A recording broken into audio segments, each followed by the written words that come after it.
In the lead up to the federal election this fall, new Democrat leader Jagmeet Singh is vowing to roll out a national pharmacare plan as early as 2020. This is part of a comprehensive overhaul of the healthcare system.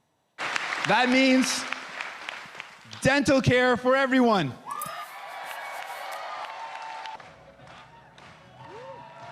Singh also promised universal publicly funded vision care, hearing care, and mental health and addictions care in his speech at the Ontario NDP convention in Hamilton today.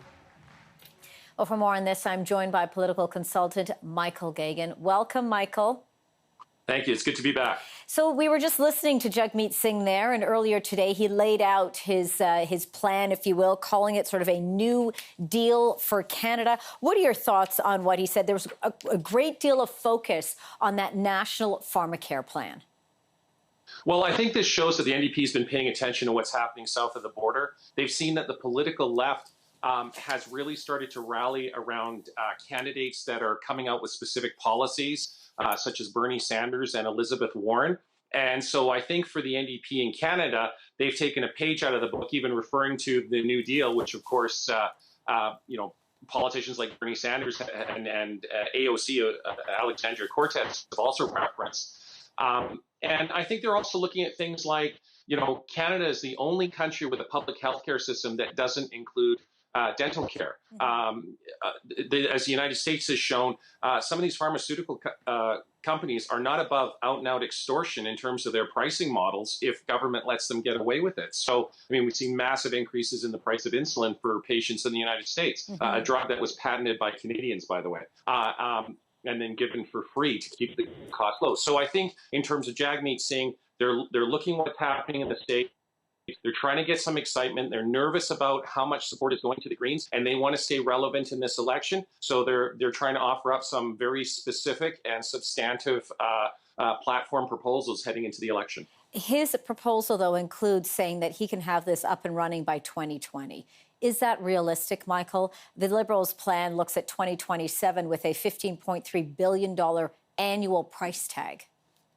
Yeah, well, it's very aggressive.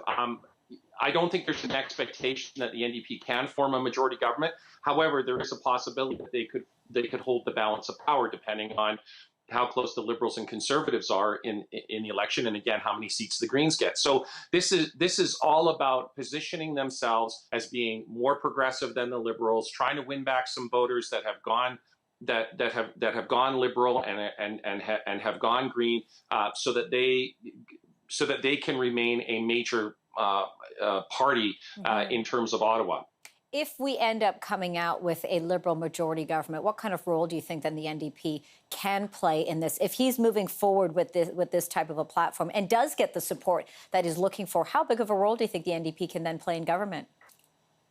Well, if they hold the balance of power, then they can play a significant role. If the Liberals have a majority, then the only role they essentially have is serving as a counter to the Conservatives in terms of, well, the Liberals know they have a party to the left of them that is not only supportive of a pharmacare program, but is more aggressive in terms of its implementation. So it would be that kind of influence that they would have. Yeah, and it's certainly one that he says he wants Canadians talking about. I think he mentioned sort of at backyard barbecues over the course of the summer, as we are now just 4 months away from this election. So we'll keep an eye on how things unfold.